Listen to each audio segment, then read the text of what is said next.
밤사이 해외 시장의 흐름을 살펴보는 시간입니다. 해외 시장 분석. 오늘도 블루오크의 이동훈 대표 연결해서 자세한 상황 알아보도록 하겠습니다. 대표님 안녕하세요. 예, 안녕하세요. 네, 어제는 이제 제넛 앨런 의장의 마지막 FOMC와 함께 여러 이슈들이 좀 있어서 복잡했던 미증시였던 것 같습니다. 간략한 시황 브리핑 부탁드리겠습니다. 예, 이날 해외 증시에서 가장 관심을 많이 모았던 건 역시 FOMC 통화정책 회의였습니다. 금리는 당연히 이제 동결될 것으로 봤었는데, 그러니까 금리에 대한 어떤 향후의 정책을 어떻게 펼쳐나갈 것이냐, 이 부분의 힌트를 시장에서는 찾으려고 집중적으로 이제 노력을 했거든요.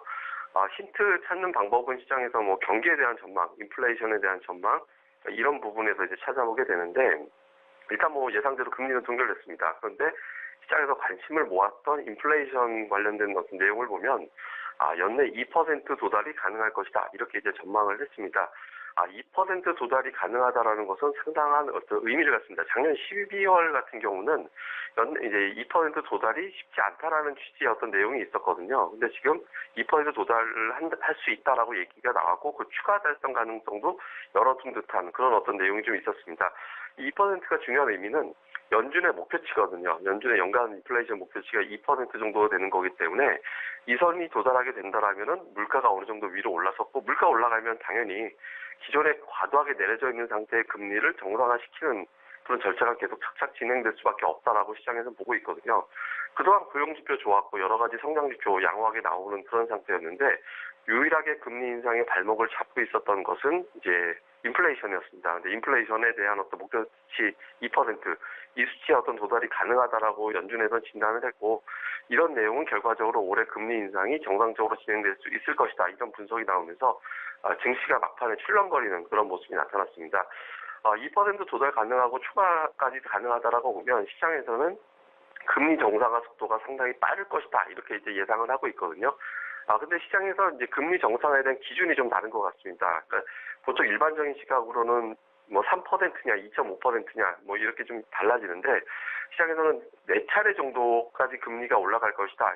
연내 4차례 정도 올라간다라고 보면 3% 이상의 금리를 생각하게 되는 것이고, 2.5% 정도의 어떤 금리를 생각을 한다면 연내 한 3차례 정도 금리 인상, 이렇게 이제 시장에서 보고 있는 거거든요. 그러니까 궁극적으로 연준의 목표가 2.5에서 멈추게 될지 3%에 멈추게 될지, 그러니까 이거에 대한 어떤 관심도 좀 높은 상황이었는데, 현재 2%의 어떤 도달 가능하다라고 얘기를 한 것으로 봐서는 최대 4번까지도 가능하지 않겠느냐, 이런 어떤 분석에 힘을 얻게 됐습니다. 이렇게 되면서 막판에 증시가 하락하고 또 밀리는 그런 모습이 나타났었는데, 또 그렇지만 또 역으로 또 이런 부분들은 미국의 경기가 그만큼 좋다라는 점, 그리고 목표치가 2%지 2%가 확실하게 넘어간다라고 보는 것도 또 아니거든요. 그래서 연준 입장에서는 2% 도달한다라고 해서 금리를 가파르게 올라가는 것이 아니라 2%를 초과해서 충분하게 넘어가야 금리를 가파르게 올라갈 수 있을 거예요. 금리가 가파른 상승을 보일 수도 있을 것이다. 이런 어떤 분석도 또 반전으로 이제 나오게 되면서 막판에 또 하락하던 증시가 또 반전하는 그런 모습이 나타나기도 했습니다. 이렇게 되면서 전체적으로 다우지수는 상대적으로 좀 많이 올랐고, 나스닥과 S&P 500은 강보합 정도까지는 좀 회복이 되면서 이제 마감이 됐는데, 양시장의 어떤 그 차이가 좀 나타난 이유는 이제 보잉사였습니다. 그러니까 보잉이 $350 정도 주가가 되는데, 이런 종목이 이제 4.9% 강세 보이다 보니까, 다우지수를 끌어올렸는데요. 참고로 다우지수는 나스닥과 S&P 500하고 지수를 구성하는 방법이 다릅니다. 그러니까 다우지수는 비싼 주식이 올라가면 많이 올라가게 되고, 나스닥과 S&P 500은 시가총액 큰 주식이 올라가게 되면 상대적으로 더 큰 어떤 영향을 주거든요. 그래서 다우지수는 애플보다 보잉사의 어떤 영향력이 더 큽니다. 근데 보잉이 급등하다 보니까 상대적으로 다우지수가 좀 많이 올라가는 그런 모습이 나타났습니다. 나스닥에서도 특징적인 종목이 나왔는데요. 마이크론 테크놀로지입니다. 반도체주 마이크론 테크놀로지가 4.9% 이제 큰 폭으로 올라갔는데, 전일 우리나라 삼성전자가 실적 발표할 때 반도체에 대한 어떤 전망치를 비교적 긍정적으로 내놨거든요. 그래서 이런 부분들이 호재로 작용되면서 마이크론 테크놀로지를 끌고 올라가는 그런 모습이 나왔습니다. 그리고 이날 나온 지표들도 대체로 좋았는데요. ADP 민간 고용 가장 관심을 모았던 부분인데, 예상치가 18만 5천 명에서 한 19만 명 정도 이제 범위였는데 뛰어넘었습니다. 23만 4천 명 정도 이제 나왔고, 이런 수치는 결과적으로 금리 인상을 또 가파르게 할 수도 있다. 이런 어떤 이런 어떤 전망에 또 힘이 실렸습니다. 이렇게 되면 또 호재로보다는 좀 관망하게 되는 경계하는 재료로도 영향을 줬는데 결국에는 뭐 금리가 중요한 게 아니라 경기가 중요한 거거든요. 그러니까 고용 사정 계속 좋아지게 되고 이에 따라서 또 사람들이 급여 받는 사람들이 늘어나게 되면 뭐 경기 좋아지는 거니까 당연히 증시는 회복하게 되는 겁니다. 그래서 이런 어떤 부분들이 결과적으로 중장기적으로 호재가 될 수밖에 없다. 이렇게 봐야 될 것 같습니다. 한편 이제 유럽 시장 같은 경우는 혼조세로 마감이 됐는데요. FOMC를 앞두고 있는 상태에서 뭐 좀 전망이 좀 엇갈리면서 이제 혼조세로 마감이 됐는데 유럽 증시가 최근에는 이제 미국의 영향을 좀 많이 받습니다. 원래도 많이 받지만 최근에 더 민감해진 것이 외환 시장의 관심이 상당히 높거든요. 그러니까 FOMC 결과에 따라서 유로화의 어떤 가치도 또 크게 출렁거릴 수 있었기 때문에 이 결과를 좀 보고서 움직이자 이렇게 이제 투자자들이 판단을 하면서 독일과 프랑스 증시는 뭐 강박 약박으로 엇갈렸고 영국 증시는 비교적 큰 폭으로 하락하는 그런 모습을 보였습니다. 뭐 이날 나온 지표도 상당히 중요한 어떤 의미를 우리가 줄 수 있는데 좀 살펴보면 달러화는 소폭 하락했습니다. 미국의 지표가 잘 나왔고 금리 인상 가능성이 훨씬 더 높아졌고 참고로 70%대 정도 되던 3월 금리 인상 확률이 지금은 80%대까지 올라섰거든요. 그렇지만 결과적으로 뭐 2% 정도에 도달이라면 금리 인상 과연 가파르게 할 수 있겠느냐 이런 현실적인 어떤 의구심 이런 부분들이 또 제기가 되다 보니까 전체적으로 0.08% 오히려 하락하면서 마감되는 달러 인덱스가 89.11로 마감 이제 진행이 되는 그런 모습이 나타났는데 궁극적으로 보면 미국은 금리 인상 가파르게 하기는 현실적으로 좀 쉽지 않아 보이거든요. 그러니까 이런 부분들 때문에 달러화가 아주 강하게 올라가기는 쉽지 않다 이렇게 봐야 될 것 같습니다.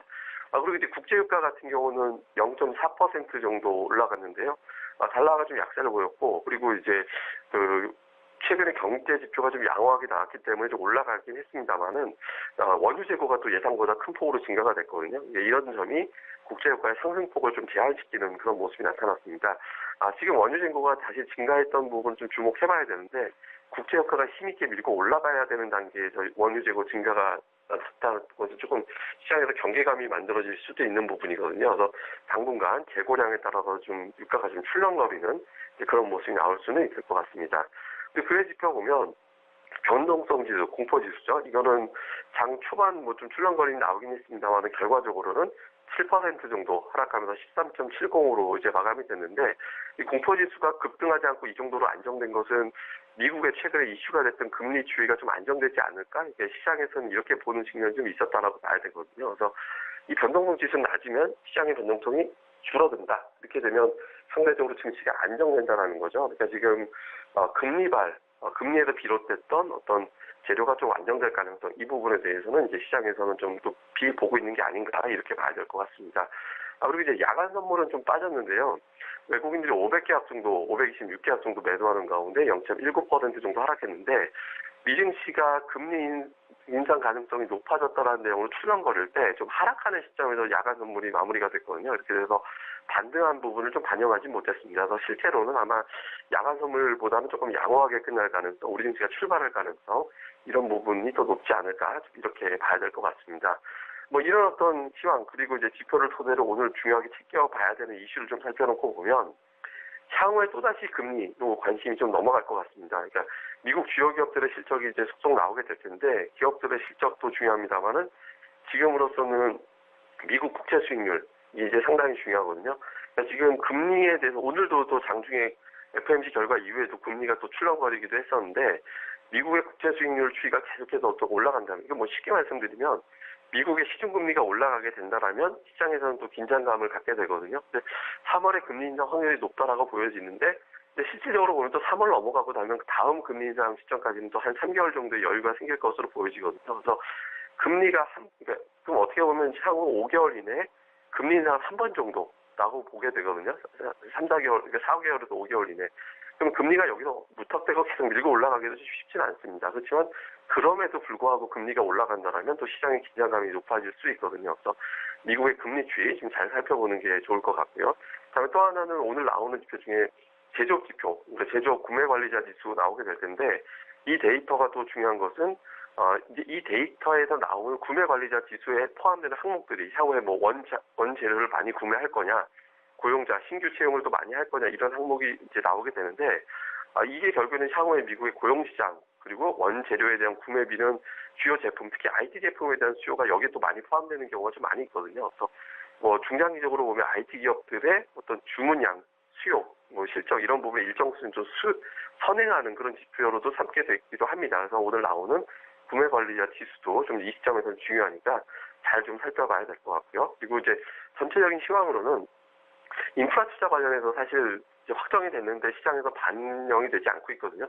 이미 나왔던 재료라서 선반영된 측면이 있긴 합니다만은 어쨌든 대규모의 자금이 투입이 되고 이 투입된 자금은 관련된 기업들의 어떤 실적에 우호적으로 작용할 수 있거든요. 그래서 오늘 뭐 관련된 종목들이 크게 움직이지는 못하는 그런 모습이 나왔습니다. 그래서 그렇게 놓고 봤을 때, 뭐 예를 들어 부동산 관련주, 비철금속 관련주, 에너지 관련주 이런 종목군들에 대해서 영향이 계속 미칠 수 있는지 이 부분은 결과적으로 원자재 시장을 또 끌어올리는데 또 영향을 줄 수 있기 때문에 인프라 투자 효과 이 부분이 증시에도 좀 반영될 수 있는지 이 부분도 중점적으로 잘 살펴보는 게 좋겠습니다.